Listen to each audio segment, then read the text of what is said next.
Hello and welcome to the jungle, brought to you by the Riverfront and the wonderful folks over at Blue Wire. My name is Owen Timmerding, and again, joined by Caroline Palmer. And Caroline, happy almost spring break here at Miami University. Yeah, almost there. Final Yes, final couple days. We're almost there. but we got a little spring break treat on Sunday night. Folks, you know what it is. We're a couple days late on the pod since but the Bengals have done it. They did what nobody in the NFL landscape and a lot of the media world thought they could do, and that's re-sign Jamar Chase and T. Higgins to record-smashing deals. Jamar Chase becomes the highest paid non-quarterback in NFL history, as we talked about a couple weeks ago, and T. Higgins becomes the highest paid number 2 receiver in the NFL, but we'll go into that later. He doesn't want to be called a number 2. Mhm. So this is great. This is a great success for the Cincinnati Bengals organization. I, for one, have been so critical of how they've handled this throughout my whole lifetime. And it's just kind of a great week to be a Cincinnati Bengals fan, Caroline.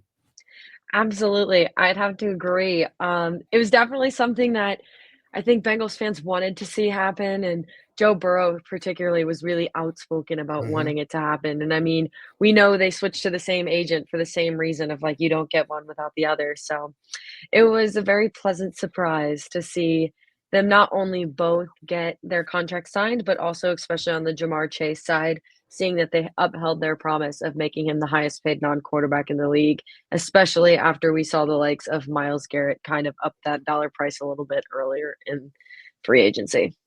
Yeah, and this kind of fell together pretty quickly, Caroline, is as and they said this in the press conference, Jamar Chase and their agent, they didn't think this was going to happen at the combine, that they didn't know if they were going to get both of these guys done.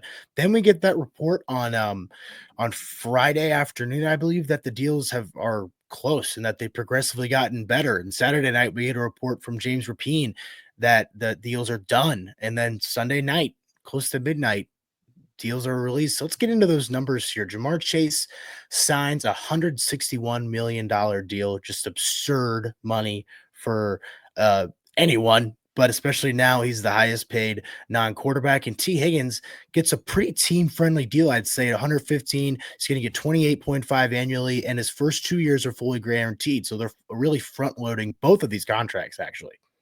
Oh yeah, for sure. The front loading is not surprising, I'd say, just because I think they very easily wanted to make sure both of them stayed, because I do think by doubling down on both of them, it's kind of iterating the fact that, especially from the offensive side of the ball, that Cincinnati believes that they can still be in a win now type of phase because they've kind of locked down the offensive side of the ball completely.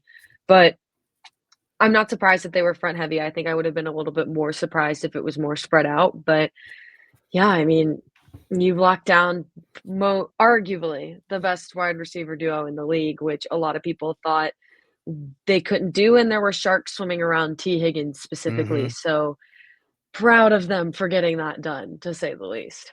So the couple of things that stuck out to me in getting this deal done are the report that came out afterwards that their uh, agent Rocky Arsenal, I'm going to butcher that name, but they switched to the same agent. We've talked about that before, and apparently reports came out afterwards that a T Higgins deal was not going to get done. Oh, we're flip flopping it. Jamar Chase said he wasn't getting a deal done unless T Higgins also had one at the same Yes. time. They ended up kind of becoming a package deal. What do you think of that? I think that's kind of interesting, and it kind of forced the Bengals' hand here a little bit. Yeah, I think it's really surprising. But I mean, we have talked about the Bengals organization and the way that they, I guess, the lack of making big, bold moves when it comes to Hmm. signing players on these long-term deals, as we've seen them really only start to do it recently. I mean, they locked Burrow down because obviously, but it was interesting to me when I saw that they had forced the Bengals' hand by making them a package deal, because that's a bold move, especially with an Hmm. organization that does not have the track record of doing that. The Bengals organization very easily could have let them both walk. But I think they knew in the situation that it was something that they were not worth taking the risk on, because I believe that Jamar Chase and T. Higgins are both in their prime. And when you have a quarterback that's also in his prime, it's something that I think people both inside the organization and obviously the Bengals fan base and community would have extremely frowned upon if this deal wasn't made done. But the package deal thing was definitely I, like, remember hearing them switch to the same agent because T. Higgins before had, like, a very popular agent before he switched to Mhm. Jamar Chase had. So I remember being surprised by that, and then when they made the package deal, the move made a little bit more sense. It did, and all of this, like, it just came so quickly, and the Bengals, the reports that came out of the combine saying that they wanted to do it and the deals were disrespectful and the scuttlebutt online, Jamar Chase posting things, the cryptic tweets, all that Mhm. jazz that comes with following your favorite NFL team. It's just interesting how this all came together, and to be quite honest, Caroline, I'm kinda still in shock because being this Bengals fan, I had kind of just accepted that honestly that they might lose both. About 2 weeks ago, I sat down and I was like, "You know what? I don't know if this is gonna happen, and I might need to just kinda sit down and deal with it." And which makes me even more happy right now. But Mhm. there's another point, and this is about the years on their contract, which I think are interesting. Jamar Chase, this is an extension for him and a re-signing for T. Higgins. T. Higgins was playing on the tag for the second year. He's now re-upped with a new deal. Jamar Chase is still playing on that team-friendly fifth-year first-round option that he is now being added onto his deal. So they're both all kind of sync up with these ends of their contracts. And Joe Burrow's on record saying the window is quote unquote his whole career. But I tell you what, Caroline, the window, especially from me actually following the team really closely, it seemed to be shrinking and now it's exploded once again.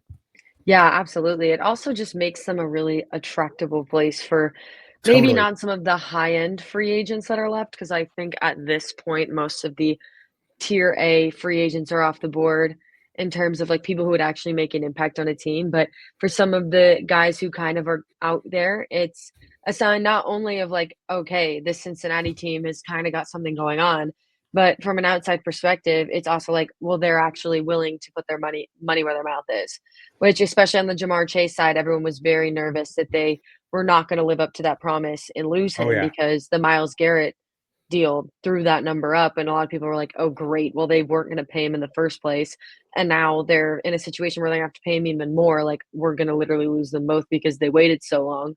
So, I think it's a really positive sign for them because it honestly, I mean, I feel like this might be a tiny bit of an overreaction, but just because we haven't seen it in a really long time, it almost seems like the organizational mindset has kind of shifted a little bit to towards like, we need to put the money Yeah. behind where we need to be to win, which is a great step for an organization that should have been in the playoffs last year, Hmm. but couldn't because they just didn't have the strength, especially on defense, to make it. And solidifying this high scoring offense is definitely a step in the right direction for them. And you're right. People don't understand. The Bengals organization has kind of been thrusted into the limelight here because of how they've operated through this. Like 5 years ago, if you were asking people what their thoughts on the Bengals organization was outside of Cincinnati, they'd be like, I don't know. They're never really good. They kind of just have the same guys and they never pay anyone.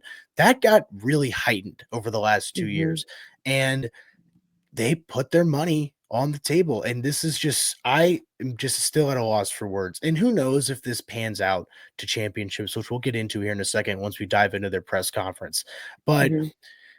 this is such an organizational success that the Cincinnati Bengals do. I said this to my family after it happened. I think this is the most important organizational decision the Bengals have made in their franchise history because instead of totally derailing this whole thing that they've built for the last 5 years and really and I said this too off cam to my friends that if this didn't happen that Joe Burrow trade request was going to come in the next 18 months.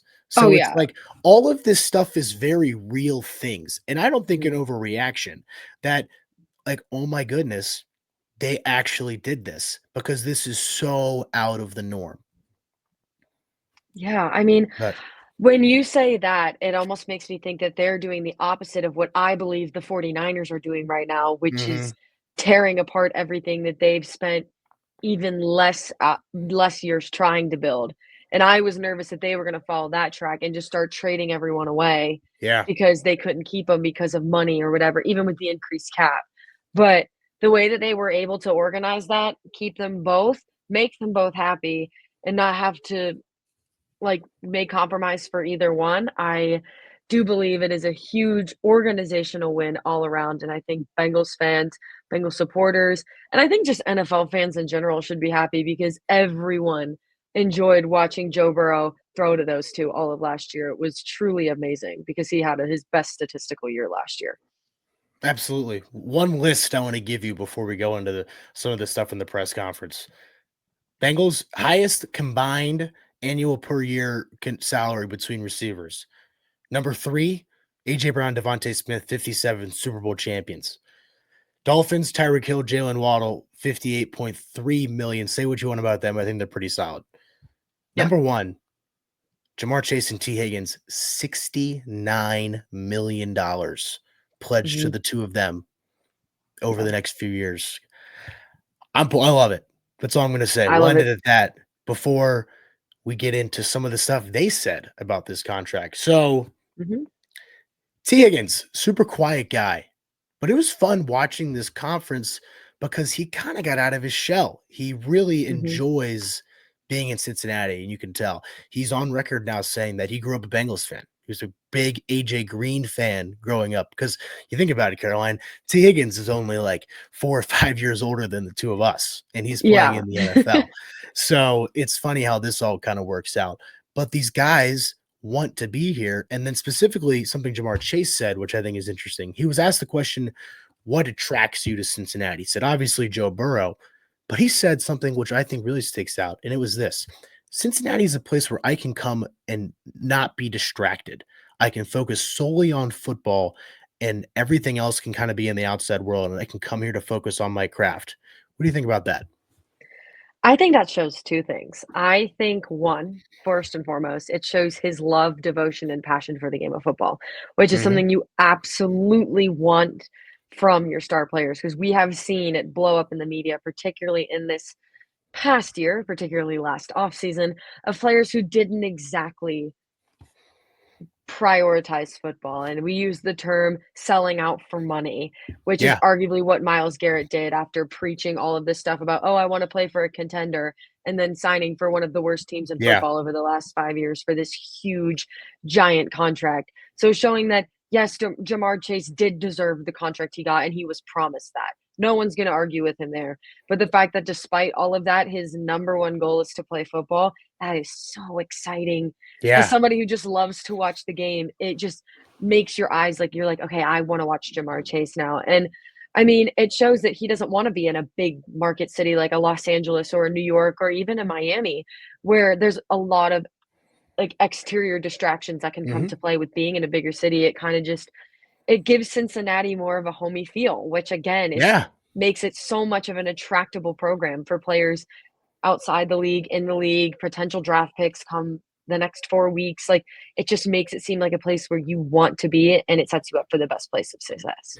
I didn't even really think about that second part that you said that it makes Cincinnati so much more homey. I mean, I'm a lifelong Midwesterner here, and it is kind of like a home, and I view Cincinnati as my home.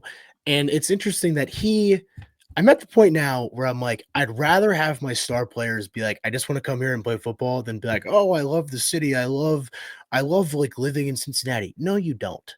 I know Jamar Chase would rather be living in Miami, but hey, man, and this has always been my biggest thing with Jamar Chase as well, is he's got such a straight head on him too. He is all business when it comes to Yes. football. And that's what I'm kind of excited about with this upcoming rest of this offseason is last year we had all the drama of him, his hold in, hold out. Is he going to play week 1? We didn't even know if he was going to be in the starting lineup, and he trots out there and had a slow beginning to the season because of that. Now we get a full training camp. Both of them have their guaranteed money, and like it's time to go if you're the Bengals Mhm. here. Yes, I believe so. I feel like this is the opposite of what you hear about with most of these players after they, like, earn these big contracts or get these big contracts, but I honestly believe, and I really hope I don't get proven wrong here, that Jamar Chase and T. Higgins will be more motivated by the fact that they have Oh this yeah. money because it is so much more than almost everyone else in the league. I think Justin Jefferson is on par just underneath Jamar Chase, but I do believe that they have just as much to prove now than they did before they got the contract, because now the question is not can you get the money, but are you worth the money? Mhm. Which I think both of them have great mindsets, they have great mentality, and I honestly think this is just gonna motivate them even more, which is a huge positive for Bengals fans. Awesome. So, I agree. Such an organizational success here with Cincinnati. However, let's turn into that third domino that's been the kind of face of this offseason, and both these deals are done. Box 1 checked, Jamar Chase. Box 2 check, T. Higgins. What does this mean for Trey Hendrickson? I said it What do you earlier think? in Because I think here's the thing, I don't think a lot of people know. Yeah, I said this earlier in like, in an earlier pod that we talked about where I said that I thought Trey Hendrickson was out the door, and again, I Mhm. would love to be proven wrong here. I would love him to stay, but I do believe that this almost has him like a foot and a half out the Yeah, door.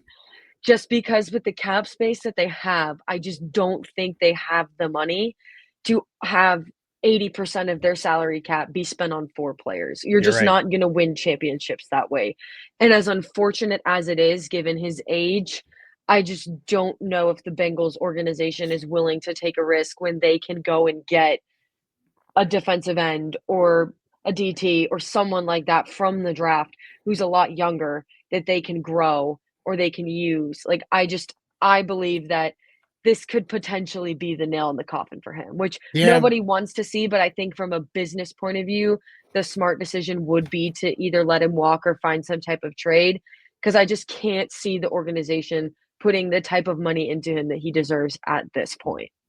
Yeah, I tend to agree with you here. I am a little more hopeful, I'd say, than I was honestly a week ago, because I think now you kind of know what you got money to play with now because both of these are checked. And there were reports right after the contract signed. Diana Rossini from The Athletic came out and said that the Bengals are still actively working towards keeping Trey Hendrickson a part of this program. So, yeah, I agree with you. It's going to be difficult, but I would take 2 out of 3, then Yeah, and I would take these 2, but that also just stresses how important the draft is going to be, and absolutely. we're getting into this excited part of the season now where this is done, and this kind of occupied a lot of our podcast time is, are the Bengals gonna sign T. Higgins? Are they gonna sign Jamar Chase, Trey Hendrickson, yada, yada, yada. We can kinda push a little bit of that back and really focus in on some of these prospects because we got T minus, less than a month until Yeah, the I was gonna NFL say we're draft. just at about a month till the draft, so Yeah.